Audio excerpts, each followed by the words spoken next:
할렐루야. 이렇게 만나 뵙게 돼서 반갑습니다. 오늘 저녁에 오신 여러분들 인생에 잊혀지지 않는 예배가 될 줄로 믿습니다. 예배 한번 잘 드리면 인생의 방향성이 달라집니다. 오늘 여러분과 함께 말씀을 나눌 수 있도록 기회를 주신 하나님께 영광을 돌립니다. 그리고 무엇보다 우리 존경하는 김원철 원장 목사님께도 진심으로 감사를 드립니다. 보통 사람들을 이렇게 보면 1분 혹은 30초 안에 그 사람의 이렇게 바닥이 보일 수도 있고 그 사람이 어떠한 위인인가 대충 알 수 있는데, 제 인생을 반평생 훨씬 넘게 살면서 아직 60은 안 됐지만 많은 사람들을 대했습니다. 그 사람들 중에 바닥이 금방 보이는 분은 딱 2명, 그러니까 바닥이 안 보이는 분은 2명밖에 없었어요. 우리 원장 목사님 뵈면서 저분은 끝이 안 보인다. 바다 같고 큰 나무 같고 하늘과 우주 같아서 제 수준으로서는 저분이 끝이 안 보인다 싶을 만큼 크고 높고 넓고 사랑이 많으신 분이셨습니다. 제 원장님께 참 이런 귀한 분을 제 인생에 만날 수 있도록 은혜 베푸신 것이 너무나 감사하고, 무엇보다 이 말씀을 전할 기회를 주신 것이 너무 감사합니다. 예배라는 것은요, 무엇이냐면 우리가 지금 이 시간에 신령과 진정으로 예배를 드릴 때 하나님은 누군가를 찾고 계신다고 하십니다. 누군가를 찾고 계시는데 신령과 진정으로 예배 드리는 자를 찾고 계신대요. 하나님의 눈에 띄는 저와 여러분 되시기를 축원합니다. 오늘 이 밤 하나님의 눈에 띄기만 하면 여러분의 수치의 눈물이 영광이 될 줄로 믿습니다. 그러기 위해서는 죄송하지만 핸드폰을 지금 잠깐 시간 드릴 테니까 무음으로 해놓든지 꺼주시기를 부탁드립니다. 왜 그러냐면 막 오늘 치유받아야 하고 우리를 결박했던 원수마귀가 나가고 막 말씀으로 선포돼야 되는데 여기서 타임아웃을 걸어요. 삑 하고. 그러면 얼른 끄지도 못하고 또 전화를 받고 계시는 분 이 중에는 없어요. 그런 분도 계시면 그날 우리의 예배가 막 흐트러져요. 그러면 우리가 이 밤에 수고해서 말씀 먹고 예배 드리고 살아보려고 왔고 병 고치려고 왔고 기적을 체험하고 우리의 수치의 눈물이 영광이 되려고 왔는데 흩어져 버려요. 이 시간에 핸드폰 꼭 꺼주시기를 부탁합니다. 말씀 듣기 전에 우리 잠시 말씀 전하는 저와 여러분을 위해서 제가 잠깐 기도하겠습니다. 우리 기도합니다. 하나님은 위로는 하늘에서나 땅에서는 아래로는 땅에서 하나님 당신은 여호와 한 분 하나님이심을 고백합니다. 하나님, 이 예배의 주인공은 하나님이시며 영광 받으실 분은 하나님임을 고백합니다. 오늘 예배의 강사는 성령님이심을 주장하며 믿고 이 시간에 의지합니다. 하나님, 성령님께서 이 시간에 마음껏 기름 부어 주옵소서. 듣는 우리 모두가 말씀을 선포하는 자가 하나가 되게 하시고 만군의 여호와 하나님의 이름을 높이게 하여 주옵소서. 하나님, 말씀만을 태어나게 하옵소서. 오늘 예배를 통해서 전무후무한 우리의 인생의 방향성이 바뀌게 하여 주옵소서. 그날이 그날인 듯 타성해졌는 예배가 아니라 오늘 이 예배 때문에 우리의 수치의 눈물이 영광이 되게 하옵소서. 오늘 이 예배 때문에 모든 질병은 따라갈지어다. 오늘 이 예배 때문에 우리의 모든 묶이고 있는 가난과 저주와 질병과 모든 약한 것과 악한 것은 끊어질지어다. 하나님, 오늘 이 예배 때문에 하나님 예수 믿고 오늘까지 헌신하며 인내하며 눈물 뿌린 보람 있게 하옵소서. 이 예배를 통해 성령의 기름 부으심으로 말미암아 하나님 2000년 전 갈보리 산상의 십자가의 현장으로 우리를 데려가 주시옵소서. 그곳에서 예수님의 피와 살을 먹으면 우리가 살겠사오니 2000년 전 십자가 갈보리 산상의 그 영적인 사건을 성령으로 말미암아 시간과 공간을 초월하여 우리가 체험하게 하옵소서. 감사하며 예수님 이름으로 기도합니다. 오늘 본문은 마태복음 1장입니다. 마태복음 1장은 여러분들께서 잘 아시는 대로 예수님의 계보장입니다. 그렇기 때문에 물론 신약을 여는 제일 첫 번째 장이기 때문에 중요하기도 하지만 그 신약, 새로운 언약을 하나님께서 말씀하실 때 예수님의 계보로 시작하십니다. 그런데 그 계보장에 그 사람의 이름이 당당히 올라가 있는 것은 하나님께서 주시는 큰 축복이 아닐 수 없습니다. 그런데 더 중요한 것은 내 이름만 올라가는 것이 아니라 내 후손의 이름까지도 올라간다는 거죠. 이 정도 되면 복받은 인생입니다. 그중 이 마태복음 1장은요, 이 예수님의 계보에 올라갈 수 있는 그 조건이 있습니다. 첫째는 남자여야 되고, 둘째는 유대인이어야 하며, 셋째는 아브라함의 후손이고 다윗의 후손이며 유다 지파의 후손이어야만 이 계보에 올라갈 수 있는데, 5명의 여자의 명단이 예수님의 계보에 오늘 보면 전체적으로 보면 거론되고 있는데, 그 조건을 다 깨고 예수님의 계보에 올라갔던 기가 막힌 여인이 있는데, 오늘의 주인공은 라합입니다. 여러분들도 잘 아시다시피 라합은 그냥 라합이라고 불린 게 아니라 보통 어떤 라합이라고 부르죠? 기생 라합입니다. 그 인물이고 동일 인물인데 오늘 마태복음 1장에서는 기생이라는 꼬리표를 딱 떼어줬습니다. 예수님의 계보장이기 때문에 그런지 어쨌든 라합은 오늘 보니까 라합이 살몬과 결혼해서 누구를 낳고 쭉 그 얘기입니다. 오늘은 그 중에서 그 5명의 여인 중에서 라합을 중심으로 저와 여러분이 수치의 눈물이 영광이 됩니다라는 주제로 말씀을 나누려고 합니다. 오늘 이 말씀을 붙잡으신 분은 여러분뿐만이 아니라 여러분의 후손 오고 오는 세대의 그 주인공이 될 줄로 믿습니다. 그런 복을 받을지어다. 그런 복을 받을지어다. 라합이 가장 먼저 언급된 것은 여호수아서 2장 1절에서 24절입니다. 전체를 볼 수는 없어서 제가 설교하면서 설명해 드리려고 합니다. 보면 여호수아가 가나안 땅을 정복할 때 여리고성에 2 젊은 정탐꾼을 보내는데, 그들이 여리고성의 왕에게 걸려서 죽을 뻔한 것을 기생 라합이 그들을 기가 막힌 방법으로 숨겨서 그들을 살려주었고, 그 행위로 말미암아 기생 라합은 예수님의 계보에 오르고 그 후손들도 계보에 오르는 놀라운 영광을 차지하게 되었다는 것입니다. 기생 라합이 살았던 도시는 여리고성입니다. 여리고성은 우리가 잘 아는 대로 아주 음란한 도시입니다. 음란한 도시인데 주전 8,000년경에 세워졌던 도시로서 인간의 역사에서 가장 오래된 그런 도시입니다.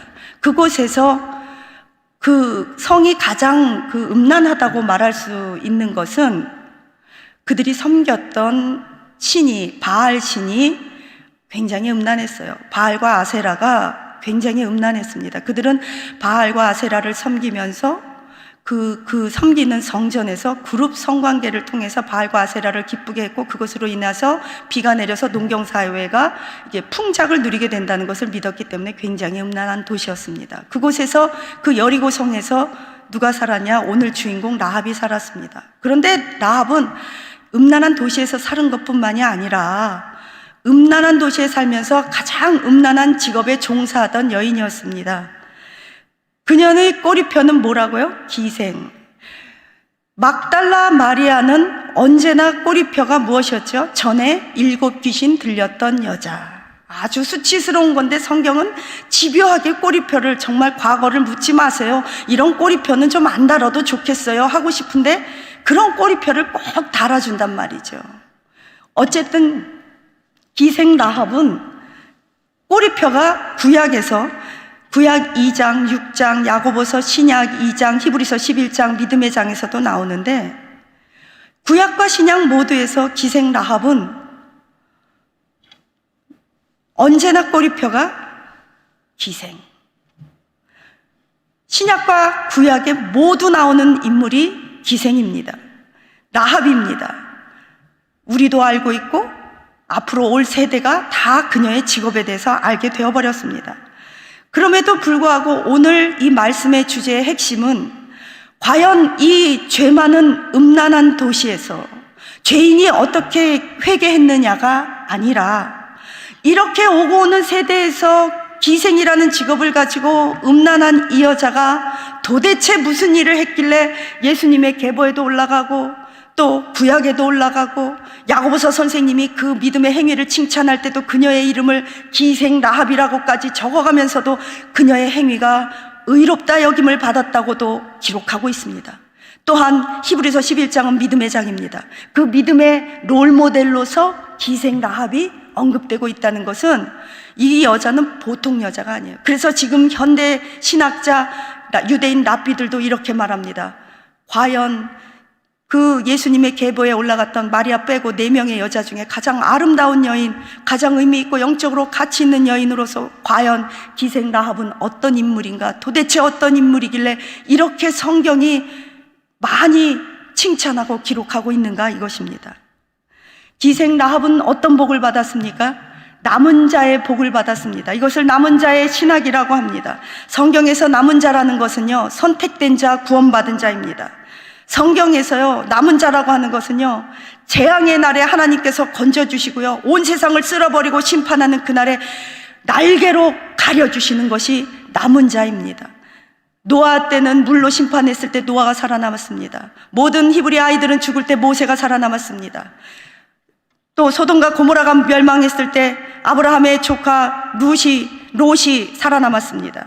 또 출애굽 때 모든 그 애굽 사람이 죽을 때 이스라엘 백성들, 히브리인들이 살아남았습니다.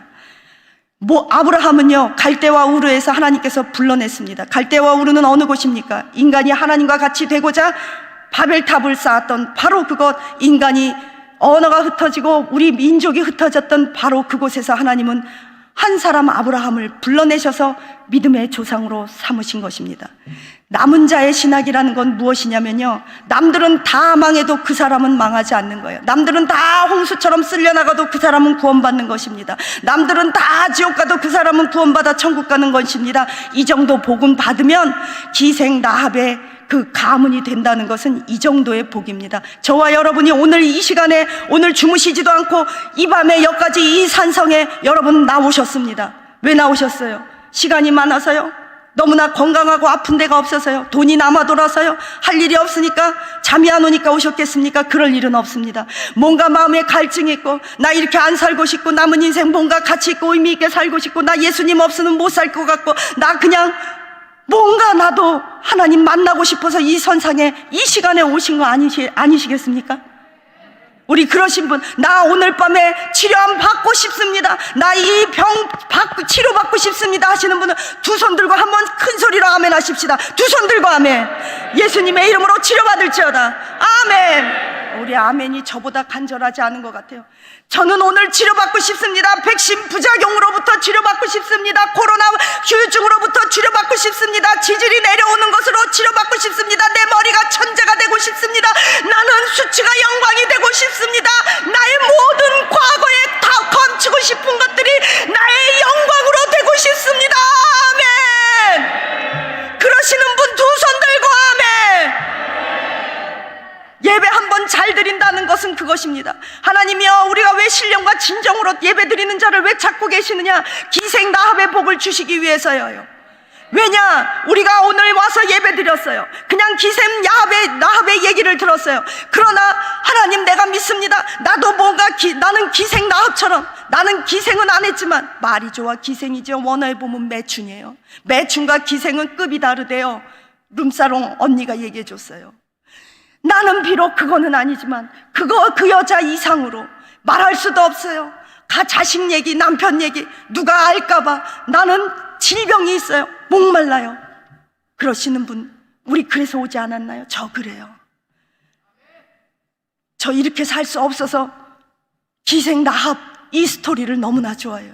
우리가 이렇게 예배를 드리면 성령님은 우리의 예배 가운데 우리의 눈물을 보시고, 우리의 헌신을 보시고, 헌금을 보시고, 기도를 들으시고 다 쓸어 모아서, 그래, 내가 성령으로 말미암아 시간과 공간을 초월해서 내가 너를 2000년 전 칼보리 산성으로 너의 영을 데리고 갈게. 그래서 우리는 거기서 무엇을 해요? 우리를 죄를 위해서 피를 뚝뚝뚝 흘리신 예수 그리스도의 피와 살을 먹게 되는 것입니다. 영적으로 먹는 거예요.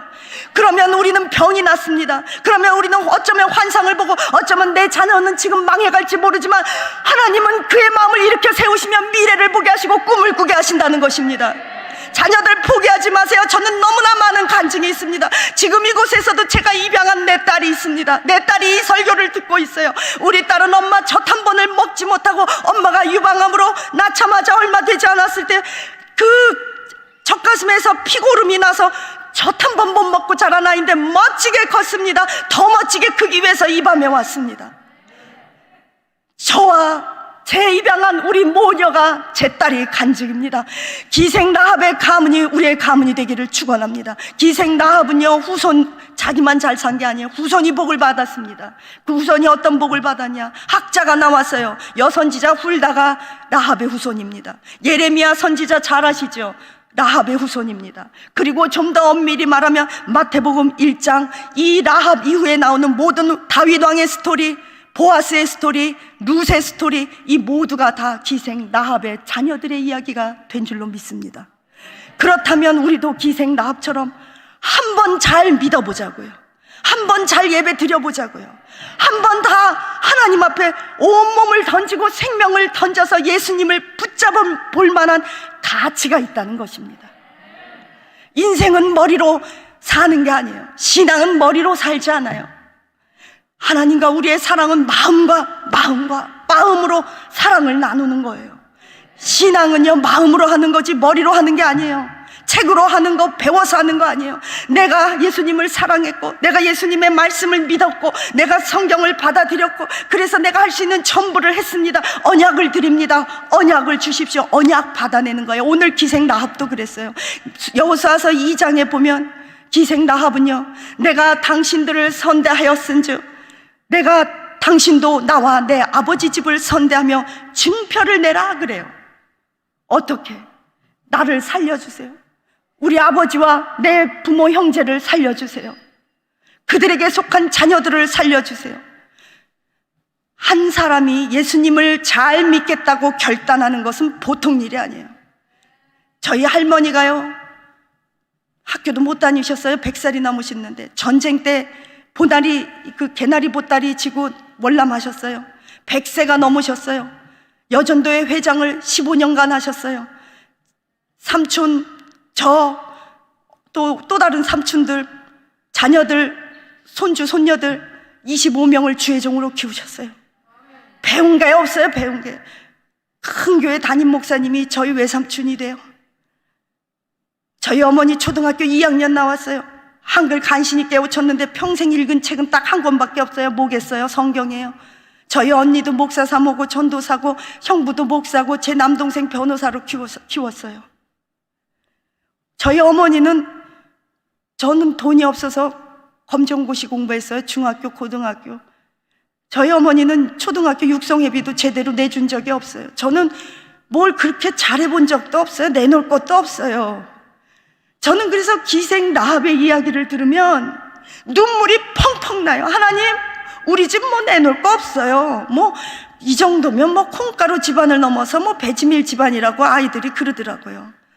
저는 아이를 낳지 않고 못했어요. 애들을 입양해서 키우다 보니까 제 아이를 낳을 시간도 없었고 낳지도 못했고, 대한민국에서 원래 저는 재미교포 미국인인데 초등학교 때 어머니가 그 봉제공장 그 노동자로 입양을 갔고, 거기에서 뭘 돈이 있어서 저를 과외를 가르치고 뭘 먹였겠어요. 어머니는 그냥 매일 눈물로 기도한 게 뻔해요. 저는 그 어머니의 기도의 레파토리를 잊을 수가 없어요. 새벽마다 저 아기 때부터 이렇게 후라시 비춰가면서 새벽 예배 다녔어요. 하나님 아버지, 이 딸은 내 딸이 아닙니다. 하나님께서 키워주시옵소서. 하나님, 이 딸은 내가 못 키웁니다. 하나님이 아버지가 되주시고 과부와 고아를 불쌍히 여기시며 내 딸을 하나님께서 키워주셔야겠습니다. 저희 어머니가 저를 그렇게 키웠어요. 그럼 저는 속으로 그 기도를 들으면서 생각했어요. 아니, 낳기는 지가 낳아놓고 왜 자기가 엄마가 아니라고 그럴까? 날 주워왔나? 아니, 그 얘기가 아니더라고요. 초등학교 2학년도 못 나온 어머니가 그렇게 키운 건 기생 라합처럼 끈질기게 하나님 붙잡고 늘어졌다는 것입니다. 저와 여러분이 하나님 붙잡고 늘어지면요, 오늘 이 설교 듣고 끈질기게 하나님 붙잡고 늘어지면 기생 라합의 집안이 될 줄로 믿습니다. 여호수아가 여리고성을 무너뜨리고 이렇게 말해요. 여호수아서 6장 26절에는 이래요. 누구든지 여리고성을 다시 건축하는 자는 하나님 앞에서 저주를 받을 것이다. 뭐예요? 여리고성은 완전히 망할 것이라는 거예요. 근데 거기에서 누구만 살았어요? 기생 라합, 그와 그에게 속한 가족들. 왜요? 기생 라합 때문에. 마태복음 1장에서 5절 6절에 보니까요, 기생 라합의 아들들이 아주 기가 막히고 기생 라합의 후손들의 이야기가 이래요. 살몬이라는 남자랑 결혼을 했는데 여기에는 기생이라는 단어가 빼졌어요. 그런데 기가 막힌 건 기생 라합의 아들이 누구래요?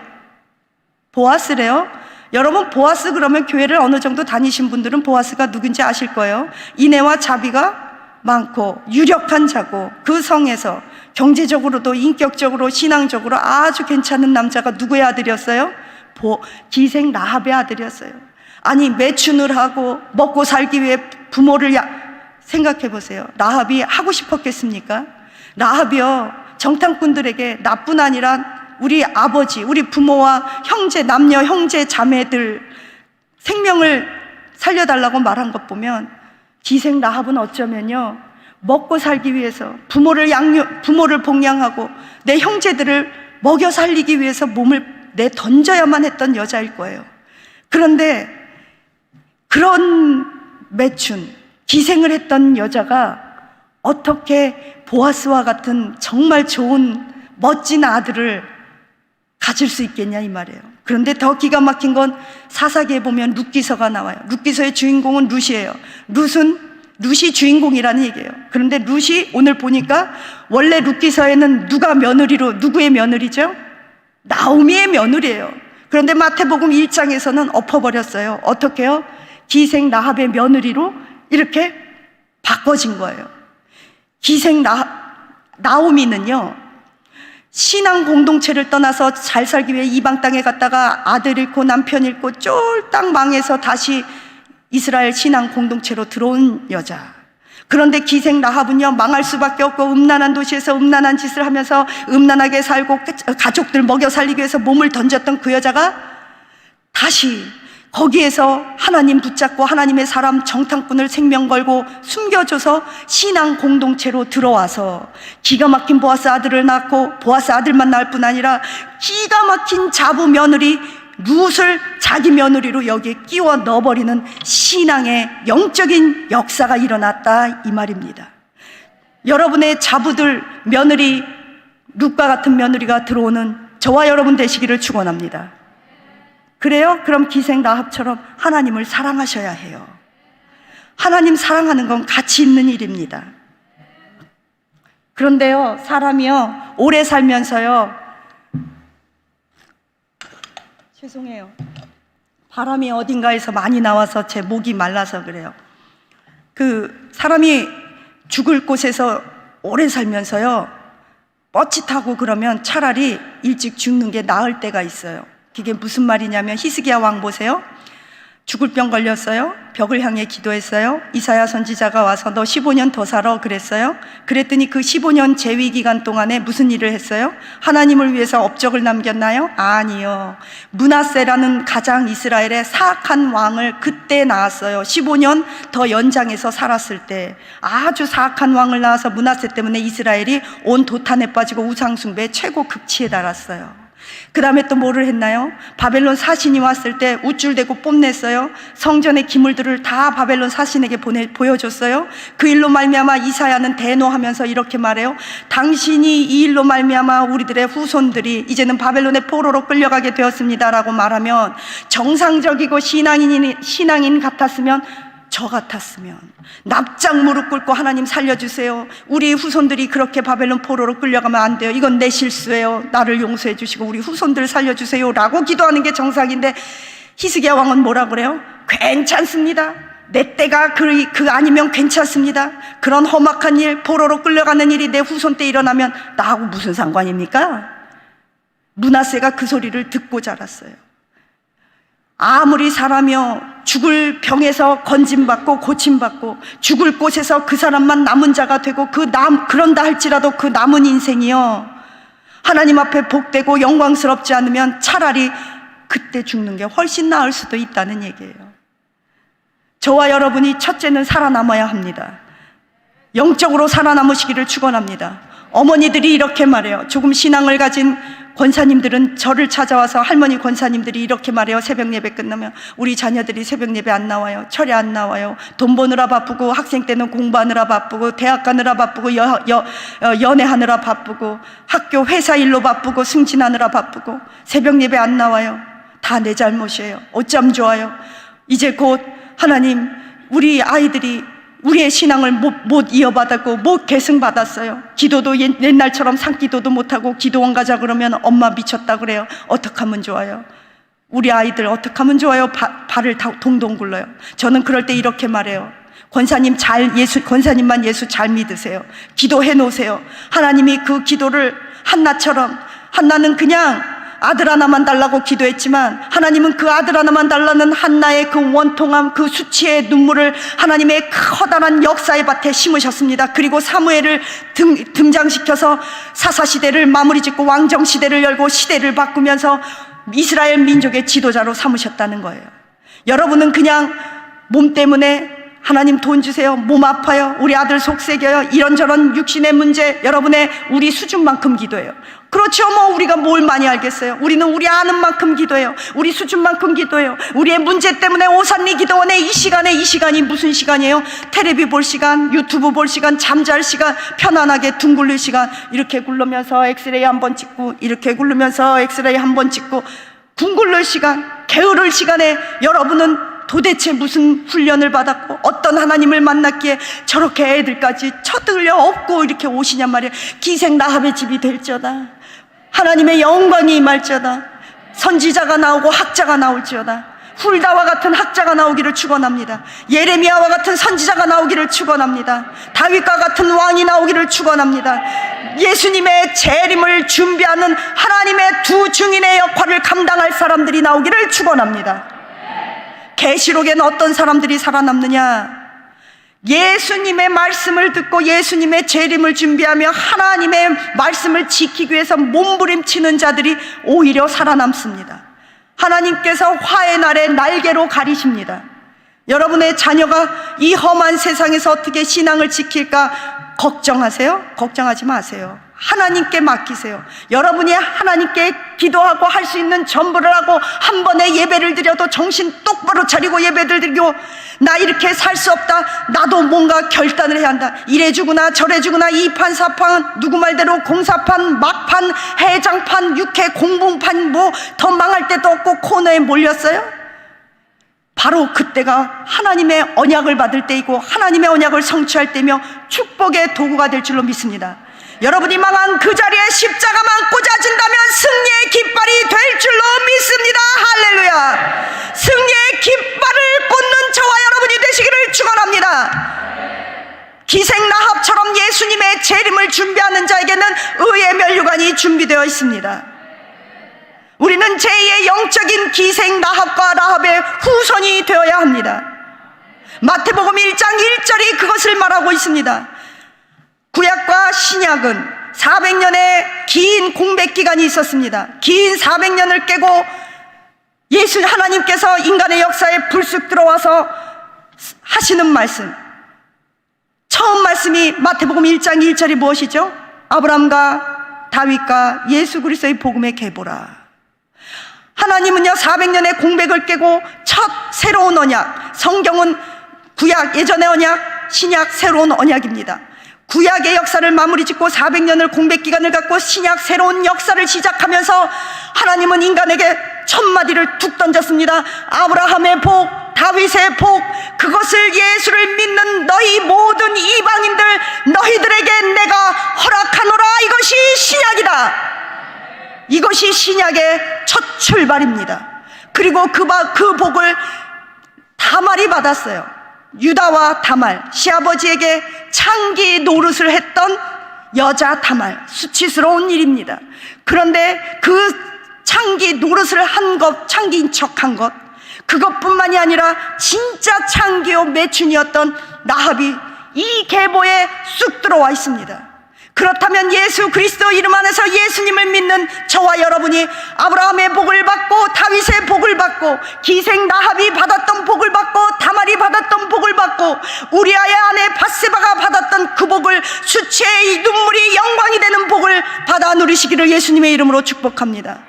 성경은요, 단 한 번도 밧세바를 다윗의 아내라고 말한 적이 없습니다. 다윗의 아내 밧세바는요, 언제나 우리아의 아내였습니다.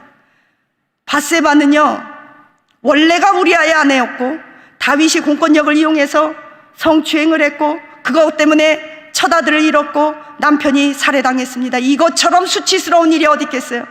그렇기 때문에서인지 오히려 마태복음 1장에서는 기생 라합에 대한 기생 꼬리표는 떼버렸어요. 그리고 오히려 억울한 일 당했고 정말 분하고 상실하고 모든 것을 다 이루고 얼굴을 들 수 없었던 밧세바, 그녀에게는 성경이 누구에게 손을 들어줬느냐? 우리아. 다윗 네가 어찌했을지라도 우리아는 밧세바의 아내였다고 딱 못 박아 말합니다. 우리아의 아내 밧세바. 이게 밧세바의 꼬리표입니다. 밧세바 그러면 솔로몬의 어머니요, 우리아의 아내입니다. 억울한 여자, 아들을 잃고 남편을 죽인 그 왼수 같은 남자하고 살아야 하는 거예요. 여러분 입장 바꿔서 생각해 보세요. 여자 입장 돼서 얼마나 힘들었겠어요. 얼마나 슬펐겠고 얼마나 수치스러웠겠어요. 공권력에 못 이겨서 진짜 죽지 못해 살았을 수도 있겠죠. 그런데 하나님은 그 밧세바의 눈물을, 그 수치스러운 눈물을 영광의 인생으로, 영광의 그 면류관으로 바꿔주시면서 솔로몬을 다윗 다음으로 등극시켜 주시는 것을 우리는 볼 수 있습니다. 하나님은요, 억울한 자의 눈물을 결코 흘려보내는 적이 없습니다. 밧세바처럼, 기생 라합처럼 저와 여러분이 수치의 눈물이 영광이 될 줄로 믿습니다. 아멘. 크게 하신 분께 갑절의 복이 임할지어다. 아멘대로 될지어다. 여러분, 아멘은 매우 중요해요. 우리가 다 아는 대로 아멘은 그렇습니다, 내가 믿습니다, 내가 고백합니다라는 뜻도 있습니다. 또 아멘이라는 뜻은 내가 하나님께 영광을 돌립니다라는 뜻도 있습니다. 그러나 계시록 3장 14절에서는 아멘, 이것은 예수 그리스도의 또 다른 이름입니다. 창조의 근본이시오 아멘이신 예수 그리스도. 그렇기 때문에 우리가 아멘, 아멘, 결사적으로 말씀 들을 때 아멘, 기도할 때 아멘, 기도가 선포될 때 아멘, 말씀이 선포될 때 아멘 한다는 것은 예수 그리스도의 이름을 붙잡는 것입니다. 무엇으로? 영으로, 무엇으로? 믿음으로, 무엇으로? 내 생명과 마음으로 다 붙잡는 것입니다. 아멘의 복이 있을지어다. 우리가 설교 들을 때는요, 예수 이름, 예수 십자가, 언약의 말씀 꼭 잡아야 돼요. 성경을 읽을 때는요, 어디 돈 많이 주나 이런 거나 하지 마시고요. 성경은요, 구약과 신약, 예전의 언약, 새로운 언약이에요. 예전의 언약은 뭐예요? 아브라함에게 주셨던 복, 다윗에게 주셨던 복을, 그 복이 너희에게 임한다는 거예요. 그럼 다윗에게 준 복도 알아야 돼요. 그게 언약입니다. 다윗에게 내가 너를 왕처럼 하리라, 네의 왕자가 경고하리라. 우린 왕이 아닌데 왕권이 경고하다는 말이 뭔가? 우리는 왕같은 제사장입니다. 여러분요, 아무리 환란이 오고 우리는 가난한 자 같으나 모든 사람들을 부욕해 하는 자입니다. 우리는 우겨싸임을 당하여도 낙심치 않고, 우겨싸이지 아니하고, 우리는 실망한 자 같으냐? 우리는 낙심치 않고, 꼬꾸라트림을 당해도 우리는 또 일어나는 자들입니다. 세상이 감당하지 못하는 자들입니다. 갑절의 능력이 임할지어다. 예배를 통해서, 말씀을 통해서, 성령을 통해서 갑절의 능력이 임할지어다. 기생 라합의 복이 임할지어다. 그게 기생 라합의 복이 왜 내 복이 될 수 있냐? 밧세바의 복이 왜 내 복이 될 수 있냐? 성경이 그렇게 써 있기 때문입니다. 마태복음 1장 1절이 신약이, 새로운 언약이 그렇게 시작하기 때문입니다. 아브라함과 다윗과 예수 그리스도의 복음의 시작이라. 아브라함에게 주신 복이 저와 여러분에게 예수 그리스도 이름 안에서 성취됨을 믿습니다. 이것이 새로운 언약입니다. 붙잡고 늘어지셔야 합니다. 몸을 던져야 합니다. 생명 걸어야 합니다. 대부분 기적은요, 그냥 내가 믿습니다 하고 눈 멀뚱멀뚱 뜨고 가만히 있는다고 일어나지 않아요. 기적이라는 거, 언약의 성취라는 것은요 이겁니다. 신약에서 기적은, 신약에서 언약이 일어난다는 것은요, 내 언약을 드립니다. 언약을 주십시오. 내가 당신과 당신의 집에, 내가 당신들에게 선대하였은즉 당신도 나와 우리 아버지와 나의 남녀 형제들에게, 그와 속한 모든 자들에게 선대하라. 여호와의 이름으로 맹세하라. 나에게 증표를 다오. 이 대단한 말입니다. 여러분, 나에게 증표를 다오 그러면 누가 생각나세요? 다말이요, 다말. 창기 노릇을 했던 다말이 시아버지 유다에게 온몸을 던집니다. 그 할아버지에게 수치를 무릅쓰고. 왜요? 언약을 쟁취하기 위해서. 그리고 뭐라 그래요? 증표죠. 그래요. 딴소리 하면 안 돼. 지금으로 따지면 뭐예요? 각 썼어, 인감도장 찍어, 그리고 은행 계좌번호 줘, 네 주민번호 줘, 이거예요. 지금으로 따지면 증표 달라는 거. 대단한 여자들이에요. 기생나합도 마찬가지예요. 두 정탐꾼에게 증표 주세요, 언약 주세요, 나 살려준다는 언약 주세요. 나만 살고자 하는 것이 아니라 나와 내 집안을 살리고자 하는 몸부림이 있었기 때문입니다. 오늘 어머니 되신 여러분, 할머니 되신 여러분, 할아버지 되시고 아버지 되신 여러분, 나 하나 사는 것으로 인생 끝나는 것이 아니라 시대와 시대를 가르면서 우리는 교역량 역할을 해야 합니다. 우리는 이정표로 살아야 합니다. 누군가가 내가 살아온 그 신앙의 발자취를 보고 나와 내 후손이 따라와야 합니다. 그 할머니의 발자취, 어머니 아버지의 발자취를 따라서 한 걸음 한 걸음씩 가다 보니 땅 문을 여니까 천국 문이 되었더라. 우리 자자손손이 한심령도 빠짐없이 천국에 가는 저와 여러분 되시기를 축복합니다. 천국에 가고 살아남는 것만이 문제가 아니라 뽐때나게 쓰임받기를 축원합니다. 그게 더 중요한 것입니다. 여러분과 저의 후손들이 천국의 기둥될지어다. 이 나라 이 민족의 기둥이 될지어다. 기생이면 어떻습니까? 매춘이면 어떻습니까? 기생짓을 했으면 어떻습니까? 보아스와 룻을 보세요. 뭐 정상적인 결혼관계입니까? 또 다윗과 바세바를 보세요. 옆집 아줌마랑 어떻게 된, 지금으로 따지면 이 정도 되면 우리 집도 괜찮은 집이에요. 그럼 괜찮아요. 뭐 애들 말대로 배지밀인데 우리 희망이 있습니다. 아멘. 저희 아버지 4살에 돌아가셨어요. 엄마 28에 과부가 됐습니다. 저는 초등학교 때까지 한글도 못 깨우쳤는데 제가 유명한 대학에서 박사학위를 여러 개 공부를 했고 대학원 뭐 하여튼 간에 공부를 했습니다. 뭐 이건 중요하지 않아요. 중요한 건 제가 목사가 됐고 선교사가 됐다는 것입니다. 저희 집에서 제가 목사가 되고 선교사가 될 줄은 꿈에도 생각을 못했어요. 왜 그러냐? 쟤는 너무 공부도 안 해서 한글도 못 깨우치고 구구단을 6학년 때 깨우쳤으니까. 저희 어머니가요, 하루는 새벽 예배를 드리고 오는데요, 하나님의 음성이 들리더래요. 저희 어머니가 무슨 신령해서 하나님의 음성을 들었을까 의심도 가지만 어머니 생각에 그런 생각이 들더래요. 얘야, 네 저금통, 네가 가진 돈 다 깨서 저기 개척교회 목사님 자녀가 셋이 있는데 그 집 애들 옷 사줘라. 그래서 하나님, 내가 과부예요. 내가 애 셋을 낳고 위에 2을 입양했어요. 총 5을 28 여자가 키워야 하는데 내가 돈이 어디 있어요?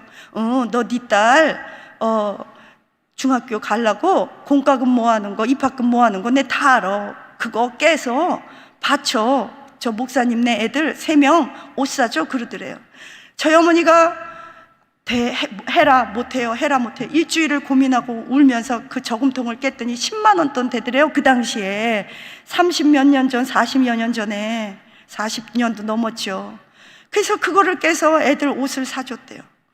그러고 나니까 한 푼도 없어서 저는 오빠가 입던 낡은 남자 옷 제가 입고, 또 새 옷을 사주면 남자 옷 사줘서 남자 옷 입고 제 남동생 물려주고, 전 남자 옷밖에 입고 살아본 적이 없어서 옷도 늘 이게 편해서 이거 입고 댕겨요.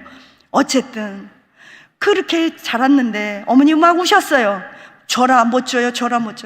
그러고 오는데 제 다 떨어진 그 신발이 보이는데 사줄 돈이 없어서 막 울었대요. 그랬더니 새벽에 기도하는데 그러더래요. 얘야, 딸아, 걱정 마라. 네 딸 내가 세계를 돌아다니는 훌륭한 주의종 되고 교수 되고 박사 되게 만들게. 그러더래요. 그 어머니가 신앙이 좋아서 아멘 그랬으면 얼마나 좋겠어요만은 그때 제가 초등학교 때 한글도 못 깨우치고 전교 꼴찌는 맡아놓고 양가예요. 저는 양을 너무 좋아해요. 그 어머니가 그러니까 얘요 구구단만 외우면 좋겠어요. 그래야 장사라도 시키고 한글이라도 깨우쳐야 얘가 그 성경이라도 읽죠. 그랬대요. 그랬는데 제가 어떤 선생님을 만났어요. 주일학교 교사 선생님이었어요. 그분이 학교 끝나고 초등학교 5학년 때 저를 붙잡아 놓고 한글을 가르쳐 주셨는데 비로소 제가 눈이 열렸어요. 신받다요. 새로운 세상이 열렸어요. 그래서 성경을 읽기 시작했어요. 성경을 읽었더니 얼마나 재밌는지 저는 마태복음 1장만 읽었어요. 왜 그러냐? 2장 넘어가질 못했어요. 왜냐하면 읽기가 싫어서. 어쨌든 중요한 건 성경을 정말 많이 읽었어요. 얼만큼 많이 읽었는지 말씀드리기는 좀 그러지만 많이 읽었어요. 어머니가 그래요. 제가 어느 날 30살가 넘었을 때 신학교, 플러 신학교에서 공부를 했는데 제가 전화를 했어요. 엄마가 나한테 해준 게 뭐 있어? 그러고 막 울었어요. 난 너무 힘들어. 그러고 울었더니 어머니가 저한테 그래요. 그래, 내가 너한테 해준 게 없다. 맞다. 난 무식해서. 나는 일찍 복이 없어서 과부가 돼서. 근데 나는 네 이름으로 헌금도 많이 했고 고기 정육점 하셨어요. 시장통 길바닥에서. 나 정육점에서 그때 고기가 들어오면 김 모락모락 나는 거 니네들 못 먹이고 칼로 뚝 잘라서 내가 새끼줄로 엮여서 네 손에 들려서 나는 눈물로 우리 딸 책임져 주세요. 그래서 목사님 들려보내서 목사님, 우리 교회 담임 목사님은 고깃국 그 시대에 배 터지게 드셨다. 그리고 네가 그 축복을 받았다. 나는 지금 네가 뭔 공부를 하고 있는지도 모르고 나는 네가 앞으로 어떻게 될지도 모르지만서도 나는 내가 할 수 있는 최선은 이것이었다.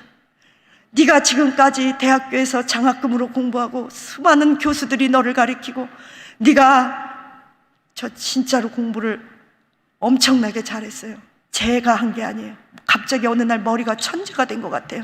저는 그래서 우리 아이들을 입양할 때마다 꼭 기도해 주는 게 있어요. 저는 그냥 정상적인 아이를 입양하지 않아요. 자폐아, 정신분열, 그리고 좀 소년원에 간 애들, 전교 꼴찌 애들, 그런 애들만 이렇게 입양해서 서울대, 연고대, 미국, 유학 이렇게 보내고 교수 만들고 박사 만들었어요. 왜냐면 제가 그런 사람이었고 제가 아팠던 사람. 이거는 하나님께 영광이에요. 하나님께 영광이에요. 이게 하나님께 영광이에요. 아니요. 하나님께 영광이에요. 하나님 하셨어요. 제가 간증하는 건 간증을 왜 했겠어요? 여러분, 수치의 영광이 눈물로 될 줄로 믿습니다. 포기하지 마세요. 자녀들 포기하지 마세요. 여러분 인생 끝나지 않았어요. 시작도 안 했어요. 우리들 애들 인생 시작도 안 했어요. 끝나지도 않았어요. 저는 우리 아이들이 아빠한테, 살아있는 아빠지만 정신이 이상한 아빠한테 문자를 넣으면서 가슴에 복받쳐 있는 분노, 슬픔을 막 이러면서 문자를 넣어요. 이제 싸우는 거죠. 아빠랑. 아빠는 뭐 딴 데 가 있고 그 저랑 살는 아이가. 그러면 그 아이를 붙잡고 저는 울어요. 괜찮아. 너를 낳아주신 분은 내 육신의 아버지가 아니라 하늘아버지다. 너는 잘 될 수밖에 없어. 너는 기생 나합의 딸이다. 너는 오늘부터 예수 그리스도 이름 안에서 영적으로 기생 나합의 딸이다. 기생 나합이요, 아주 기가 막힌 고백을 합니다. 너희의 하나님 여호와는 위로는 하늘에서나 아래로는 땅에서나 하나님이시라. 너희가 홍해를 건너고 홍해물을 만물처럼 하신 것을, 그 기적을 내가 들었다. 나는 아브라함의 조카 롯의 사위는 소돔과 고모라가 멸망한다는 얘기를 들었을 때 농담으로 여겼더라. 그러나 나합은 진지하게 반응했어요. 우리는 알고 있다. 여호와 하나님의 그 심판 앞에서 무역상인들이 우리 술집을 오고 갈 때마다 나는 무역상인들을 통해서 들었다. 여호와 하나님, 너희의 하나님께서 여리고성을 완전히 멸망하시고 너희들의 손에 붙여준 것을 내가 알았고 나는 들었다. 이제 나는 너희 편에 서서 나도 살기를 원한다. 내가 너희에게 선대한다는 하나님의 뜻입니다. 여러분, 부흥이 어디로 옮겨가는지 알아야 합니다. 여러분 오산리 기도원에 오시면 기도의 응답이 쏟아지는 걸 제가 알고 있습니다. 그런 재단이 될지어다. 그런 재단에 뛰어나오세요. 부흥이 어디로 가는지, 하나님의 심판이 어디로 가는지, 하나님이 누구를 쓰시는지, 하나님이 어떤 예배를 좋아하시는지, 하나님이 어떻게, 무엇이 영적인 예배인지, 어떻게 드리는 것이 신령과 진정인지, 어떻게 해야만이 아브라함과 다윗의 복을 받아야 하는지 아셔야 합니다. 붙잡아야 합니다. 뛰어나가야 합니다. 주의 보혈 흐르는데 믿고 뛰어나오세요. 예배 드리셔야 합니다. 저는요, 너무나 힘들 때 하나님 앞에 기도합니다. 벽에 이렇게 기대서 하나님 앞에 기도해. 제 찬양 불러요. 기생 나합을 떠올리면서, 그렇습니다 하나님, 나는 수치스러운 사람입니다. 나는 능력이 없습니다. 나는 바보요 천치였습니다. 그런데 하나님이 나를 천재로 만드셨습니다. 내 머리를 만드신 분은 하나님 여호와 당신이십니다. 하늘 위로는 하늘에서나 아래로는 땅에서 당신 한 분만이 천지 만물의 주인 되심을 내가 믿습니다. 고백합니다. 그러면서 벽에서 기대서 찬양합니다. 환난아 내게 오너라 근심아 나를 덮쳐봐라. 내가 예수 이름 붙잡고서 적진 향해 뛰어가리라. 환난아 너 무엇이냐 근심아 너 나를 덮쳐봐라. 내가 예수 이름 붙잡고서 전성 향해 나가리라. 여러분에게 이거 작사 작곡도 없어요. 그냥 제가 막 복받쳐서 아무렇게나 부르는 찬양이에요. 저는 이렇게 찬양을 16시간 3일도 부를 수 있어요. 왜요? 너무나 기가 막힌 사연을 가진 사람은요, 어디 가서 간증도 못해요. 왜요? 간증하면 내 자식이 힘드니까, 간증하면 내 남편이 힘드니까, 간증하면 교회가 흔들리니까. 간증도요, 간증할 수 있는 정도면요, 그거 뭐 그렇게 큰 수치도 아니에요. 어디 가서요, 간증도 할 수 없고요, 아야소리도 할 수 없고요, 누가 나를 때렸어요, 누가 나에게 손에 입혔어요, 내 인생이 망가졌어요 소리도 못해요. 기생나합이 지 입으로 떠들고 다니면서 나 매춘했어요 그랬겠어요? 기가 막혀요. 보아스라는 그 아들이 어떻게 해서 룻이라는 이방 여인을 데려올 수 있었느냐. 엄마가 기생이었고 엄마가 매춘했으니까 그 룻을, 이방 여인을 품어줄 수 있었던 거예요. 보아스가 생각해보세요. 자라면서 얼마나 놀림받았겠어요. 아니, 기생했던 자가 하루아침에 하나님 믿었자고 요조숙녀 될 건 아니잖아요. 사람들은 얼마나 쑥덕거렸겠어요. 쟤네 엄마, 보아스네 엄마 기생이었대, 매춘했대, 왜 이방인이었대. 망할 여자가 그때 어떤 유대 남자 살몬 하나 잘 건져가지고 결혼해갖고 팔자고 쳤대. 별별 소리는 안 들었겠어요. 옛날이나 지금이나 사람 똑같죠. 여러분, 남한테 내놓을 수 있는 것보다, 간증할 수 있는 것보다 간증할 수 없는 게 더 많아요. 저도 그래요. 여기 강대상에서 말할 수 있는 것보다 말할 수 없는 건 태산 같아요. 그럴 때는 어떻게 해요? 그냥 울어야죠. 강대상에 엎드려서 울어야죠. 혼자 울어야죠. 예배 시간에 울어야죠. 수치의 눈물이 영광이 될지어다. 원수가 돕는 자로 바뀔지어다. 가난이 부여함으로 바뀔지어다. 연약함이 능력이 될지어다. 수치가 영광이 될지어다. 실패가 간증이 될지어다. 아브라함과 다윗과 예수 그리스도의 믿음의 계보고 복음의 계시라. 기생 나합이 붙잡았던 하나님, 룻이 붙잡았고 다말이 붙잡았고 우리아의 아내 밧세바가 붙잡았던 수치스러운 순간마다, 망했던 순간마다, 죽고 싶은 순간마다, 우울했던 순간마다, 조롱당했던 순간마다 여러분이 붙잡아야 될 하나님은 누구십니까? 우리 기도하실 거예요. 말씀 붙잡고, 조금 늦었네요. 말씀 붙잡고 기도할 때 안수기도 해드릴게요. 아프신 분 나오세요. 가슴 아픈 분도 나오세요.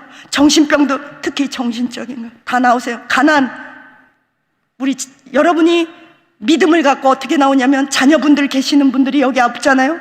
하나님, 내가 우리 집 대표로 나왔어요. 나도 기생나합처럼 내가 우리 집 대표로 나와서 믿지 않는 남편, 내가 믿지 않는 우리의 자녀, 엇나간 자녀, 내가 아픈 내 모습, 우리의 믿지 않는 시집 식구들 내가 대표로 나왔어요. 머리 뒤리 미세요. 하나님은 그런 사람 사랑해요. 그런 사람에게 은혜를 베푸세요. 선대라는 말은 헤세드, 은혜예요. 여러분, 그런 은혜가 필요. 여기 청년, 우리 드럼 하시는 분, 제가 기도 많이 했어요. 복이 많잖아.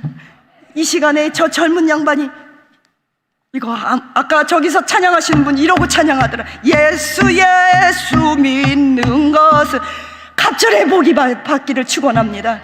찬양 부를 때는 눈에 띄게 해야 돼요. 하나님 바빠요. 60억 100억의 인구 중에 여러분을 집중해서 보셔야 되는데, 하나님 오늘 기도할 거예요. 열심히 기도하시는 분 우선적으로 기도할 거예요. 기도해 드릴 거예요.